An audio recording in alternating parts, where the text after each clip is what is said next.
और आइए अब शुरुआत करते हैं। नेपाल में सरकार के खिलाफ जेन जी के प्रदर्शन के बाद भड़की हिंसा से हालात बिगड़ गए हैं। अब तक कई लोगों की मौत हो चुकी है और सैकड़ों लोग घायल हुए हैं। प्रधानमंत्री केपी शर्मा ओली के इस्तीफे के बाद भी प्रदर्शनकारियों का गुस्सा खत्म नहीं हुआ है और प्रदर्शनकारी अपनी मांगों को लेकर अड़े हुए हैं, जबकि कई जेलों से सैकड़ों कैदी फरार हो गए हैं, जिसके बाद सेना ने शांति बहाली और सुरक्षा की कमान संभाल ली है। नेपाल में 2 दिन के बवाल के बाद सेना ने शांति बहाली और सुरक्षा की कमान संभाल ली है। सेना प्रमुख ने प्रदर्शनकारियों को आखिरी चेतावनी भी जारी कर दी है। मंगलवार की तुलना में बुधवार शांत रहा, लेकिन पिछले 2 दिनों में हुई तबाही की छाप शहर के अलग अलग हिस्सों में अपना खौफ पसारे रही। मंगलवार को हिल्टन होटल समेत दूसरी इमारतों में लगाई गई आग के उठते धुएं नेपाल के क्षितिज पर छाए अनिश्चितता की गवाही देते रहे। सेना ने स्थिति पर नियंत्रण हासिल करने के लिए काठमांडू में कल सुबह 6 बजे तक का कर्फ्यू लगा दिया है। त्रिभुवन अंतर्राष्ट्रीय हवाई अड्डा दिन भर बंद रहने के बाद शाम को खोल दिया गया। उड्डयन प्राधिकरण ने यात्रियों से उड़ान के लिए अपनी एयरलाइन कंपनियों से संपर्क करने का अनुरोध किया है। इसके चलते एयर इंडिया ने आज काठमांडू जाने वाली सारी फ्लाइटें रद्द कर दी हैं। स्थिति से निपटने के लिए काठमांडू समेत कई शहरों में सेना के जवान तैनात कर दिए गए हैं। सेना ने मुख्य सचिवालय भवन सिंह दरबार पर नियंत्रण हासिल कर लिया है। सेना ने विदेशी नागरिकों से फंसे होने की स्थिति में नजदीकी सुरक्षा एजेंसी या आसपास मौजूद सुरक्षा बलों से संपर्क करने की सलाह दी है, ताकि उन्हें रेस्क्यू किया जा सके। नेपाल में फंसे भारतीय नागरिकों की मदद के लिए लखनऊ स्थित पुलिस मुख्यालय में विशेष नियंत्रण कक्ष बनाया गया है। नेपाल से लगी सीमा पर सुरक्षा व्यवस्था कड़ी कर दी गई है। सुनौली में सीमा पर फंसे भारतीय नागरिकों को एसएसबी की मदद से भारत वापस लाया जा रहा है। इस बीच कई जेलों से सैकड़ों कैदी फरार हो गए हैं। इनमें से कई को फिर से हिरासत में ले लिया गया है, लेकिन ज्यादातर अब भी फरार चल रहे हैं। सेना प्रमुख अशोक राज सिडगेल ने आंदोलनकारियों के एक दल से रात में मुलाकात कर उनके विचार जानने का प्रयास किया। इस आंदोलन की शुरुआत सोशल मीडिया बैन और भ्रष्टाचार के आरोपों के खिलाफ हुई। जेन जी युवाओं की अगुवाई में यह आंदोलन तेजी से पूरे देश में फैल गया। प्रधानमंत्री केपी शर्मा ओली समेत दूसरे मंत्रियों को इस्तीफा देना पड़ा। पूर्व प्रधानमंत्री शेर बहादुर देउबा और पुष्प कमल दहल समेत दूसरे नेताओं के घर और पार्टियों के दफ्तर आगजनी का शिकार हुए। प्रदर्शनकारियों ने संसद भवन, सुप्रीम कोर्ट समेत दूसरी इमारतों को आग के हवाले कर दिया। पूरा आंदोलन किसी को विदेशी साजिश तो किसी को भ्रष्टाचार, बेरोजगारी और भाई भतीजावाद के खिलाफ युवाओं में लंबे समय से पक रहे गुस्से का फूटना लगता है। लेकिन अब सबसे बड़ा सवाल यही है कि नेपाल का राजनीतिक भविष्य क्या होगा। तो नेपाल की स्थिति को लेकर तमाम सवाल तो खड़े हो ही रहे हैं। आइए इनका जवाब जो है वो तलाशने की कोशिश भी करते हैं और इसी पर चर्चा करते हैं। सी राजशेखर हमारे साथ जुड़ रहा है, जो कि फॉर्मर सीनियर डिप्लोमेट है। सर, बहुत स्वागत आपका। और उसी के साथ सबसे पहला सवाल यही है कि जिस तरह की अभी मौजूदा स्थिति वहां नेपाल में देखने को मिल रही है, क्या लगता है किस तरह से आने वाला समय जो है वो और कठिन हो सकता है, या कुछ बीच में शांति का रास्ता निकालने के लिए, क्योंकि सेना तैनात हो चुकी है, तो क्या वो भी निकलता हुआ नजर आएगा? भविष्य क्या नजर आता है? तो पूरी कोशिश यही रहेगी सबका, नेपाल की आर्मी का और लॉ एनफोर्समेंट एजेंसीज का और अंतर्राष्ट्रीय कम्युनिटी का, सबका यही है। क्योंकि जो अशांति, जो वायलेंस है, अभी जो हिंसा जो चल रही है, वो किसी की भी तो हित में नहीं है। और ये जो प्रदर्शन कर रहे हैं वो कोई इनका नेर चरित्र नहीं है, कोई इनका क्रिमिनल्स नहीं है।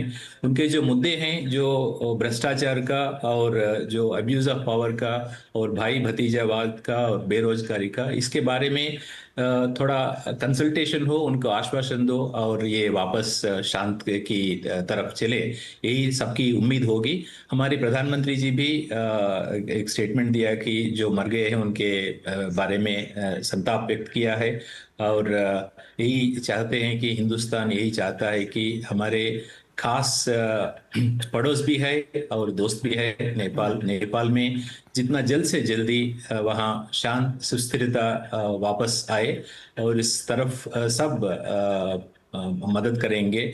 और जो वहाँ हिंदुस्तानी हैं उनकी सिक्योरिटी पहले हमारा कंसर्न है। और जो सरहद में भी सशस्त्र सीमा बल द्वारा उसको रीइंफोर्स किया है। और जो भी हो सकता है हिंदुस्तान की तरफ से करेंगे, और इंटरनेशनल कम्युनिटी को भी साथ लेके जितना जल्दी वहाँ शांत की स्थापना हो सकती है उसी तरफ कोशिश होगी। जी।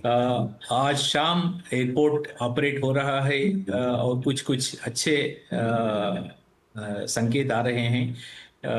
ये उम्मीद करते हैं कि जो आंदोलन कर रहे हैं, जो प्रदर्शन कर रहे हैं, वो कंसल्टेशन के लिए आगे बढ़ेंगे और इस बीच में शांति वापस आएगी।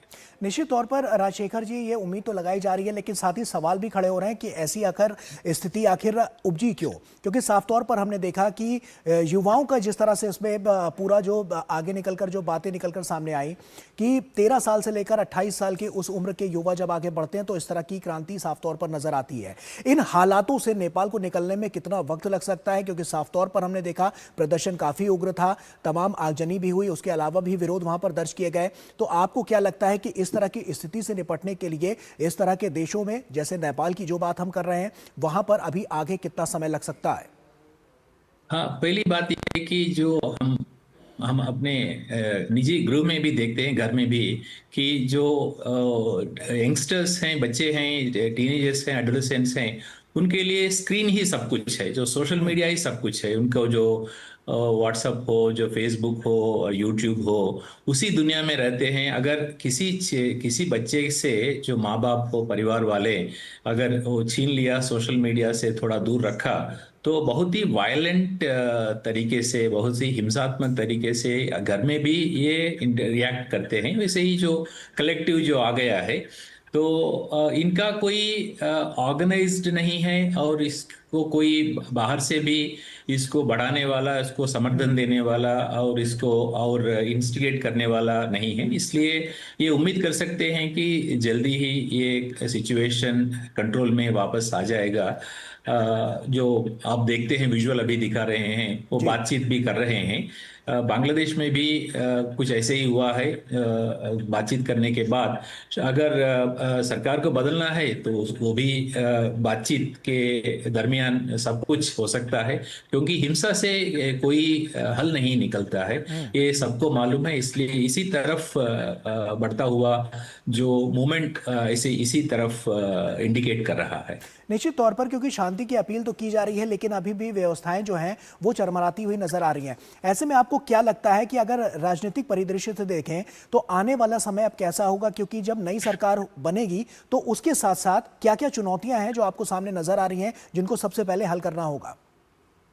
हाँ, आज कर्फ्यू है, आज रात, और ऐसे ही जब तक सुस्थिरता वापस नहीं आएगी, थोड़ा आर्म्ड फोर्सेस और यूनिफॉर्म फोर्सेस वो कोशिश करेंगे।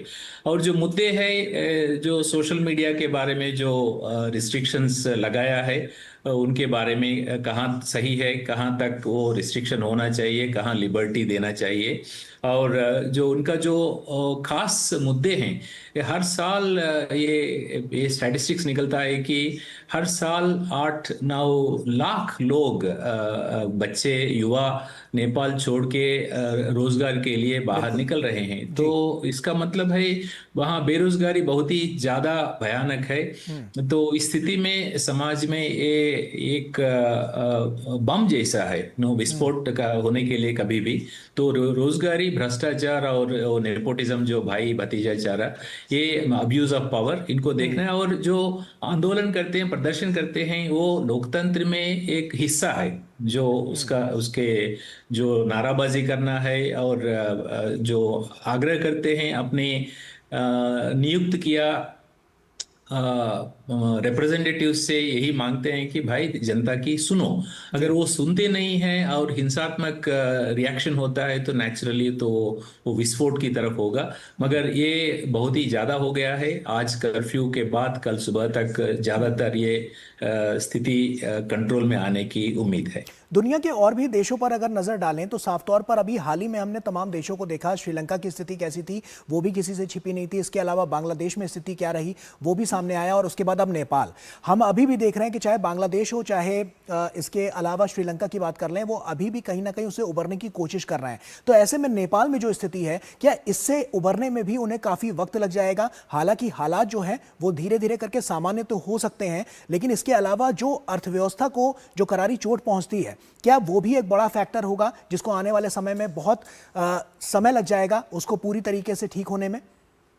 ऑफ कोर्स, जो ये स्थिति है, अस्थिरता की जो अभी जो हाल है, इससे जो भी वो वहाँ इन्वेस्टमेंट करना चाहते हैं, बिजनेस करना चाहते हैं, उनका तो नेगेटिव ये सिग्नल जा रहा है।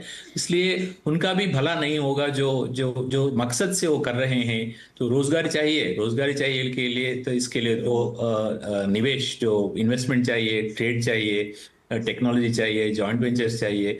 तो ऐसे स्थिति में कोई भी जो है वो भी उसको कम करेगा, घटाएगा, ज्यादा इन्वेस्टमेंट करने का कोई सोचेगा नहीं। इसलिए ये किसी की भलाई के लिए नहीं है।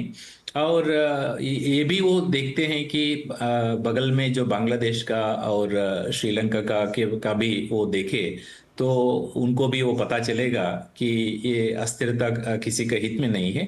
तो ये सरकार की तरफ भी ये देख के फ्लेक्सिबिलिटी उनको दिखाना चाहिए। जो अच्छी बात है कि जो गृह मंत्री इस्तीफा करके अपनी जिम्मेदारी निभाया है, तो ऐसे ही फ्लेक्सिबिलिटी दिखाने से जो बातचीत होगी उनके प्रदर्शनकारों के साथ, उसमें काफी कॉम्प्रोमाइज सेटलमेंट निकल सकता है। निश्चित तौर पर। राजशेखर जी, आप बने रहिए हमारे साथ, क्योंकि वक्त यहाँ पर एक छोटे से ब्रेक का हो गया है। ब्रेक के उस पार जब लौटेंगे तो अगली खबर से अपने दर्शकों को रूबरू कराएंगे और उसी पर चर्चा भी करेंगे। छोटा सा ब्रेक ले रहे हैं, जल्द हाजिर होता है।